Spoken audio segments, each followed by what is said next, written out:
A trip to Fort Pierce, Florida is on tap for the Kenyon baseball team this coming Friday as they open up their season this weekend down in the Sunshine State. And joining us here to get ready for the baseball season is Lord's baseball coach Matt Burdette. Coach, glad to be back with you again for another year. Year 4 for me and year 24 for you here in Gambier. How has the practices been the last couple of weeks in preparation for this coming trip down to Florida?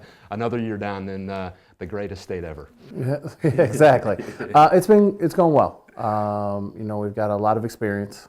Some guys coming back to the lineup, some guys that got some innings on the mound. Yeah. Plus, we've added some good pieces in the freshman class. So it's been a great feel, but it's time to go. We've been indoors a long time, and it's time to get to Florida and play somebody else. I think one of the focal points for you is improving in the NCAC. I know you've got your Worcesters out there and whatnot, but some losses last year in those other series outside of Hiram. Is that a focal point for you as head coach coming into this season and improving that area? Always. Yeah. I mean, the NCAC games, those are the ones that matter most. All the games count, obviously, but sure. When you're in league play, those are the ones that you have to win, and that's what you're measured by, I believe, as you go on into trying to get into postseason.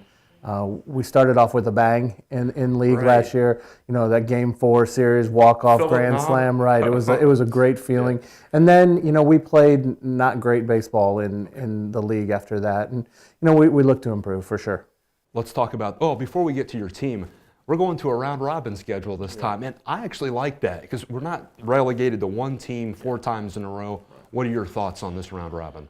Well, I think it's going to benefit everybody. Yeah. First, 4 games, 9 innings apiece on the weekend is it's tough. Yes.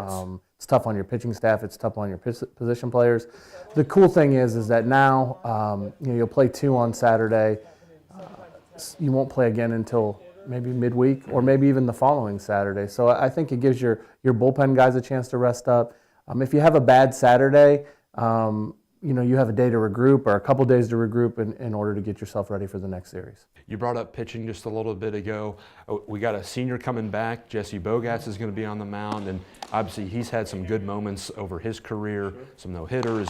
And then last year, 2 guys that, flashed a little bit. Will Oakley and Will Allen are kicking around on this roster. What do you make of the pitching you got coming in this year? I think the pitching is deeper than it's ever been. Again, we've got a couple nice pieces in the freshman class. The guys who pitched last year have some more experience. I think it's all about being consistent. No matter what role you're put in, we're going to try to find guys who can go out and do something that they're tailored to do, something that they're best suited to do. Whether that's high leverage innings at the end of the game, whether that's a guy who's consistently competes in the strike zone to be a starting pitcher. We're just trying to find the best roles for every guy so that we can maximize their abilities. One other guy, Luke Kowski, we got to mention too, because he's been pretty good in relief the last few years. The Duke goes out there, and a confident guy goes out there and has had some success, so we look forward to getting him the ball too. Now on the offensive end, I know Philip Naum is not on the roster anymore, and he had some big homers last year for us, but there is enough guys that you're going to be able to put into the lineup. Matt Von Romer, Matt Contreras, Alec Manning, among others.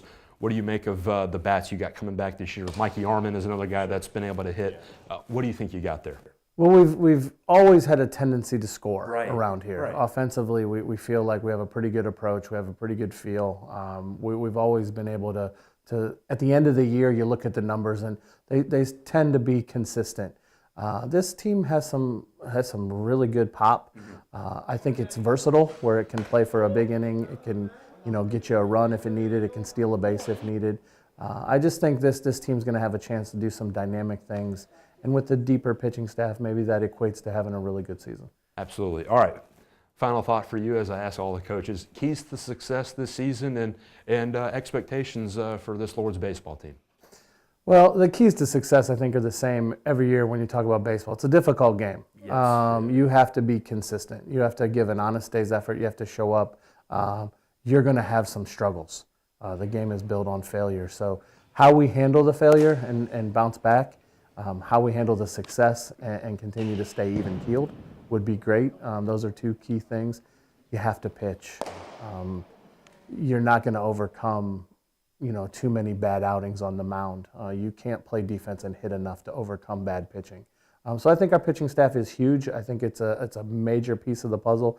If they can pitch well, I think everything sort of settles in.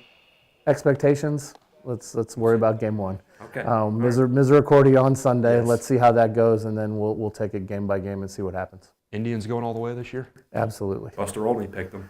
They're winning it all. Okay. Coach, I want to thank you for your time. Good luck down in Fort Pierce, Florida the next couple weeks, and we'll catch up with you when you get back. Appreciate it.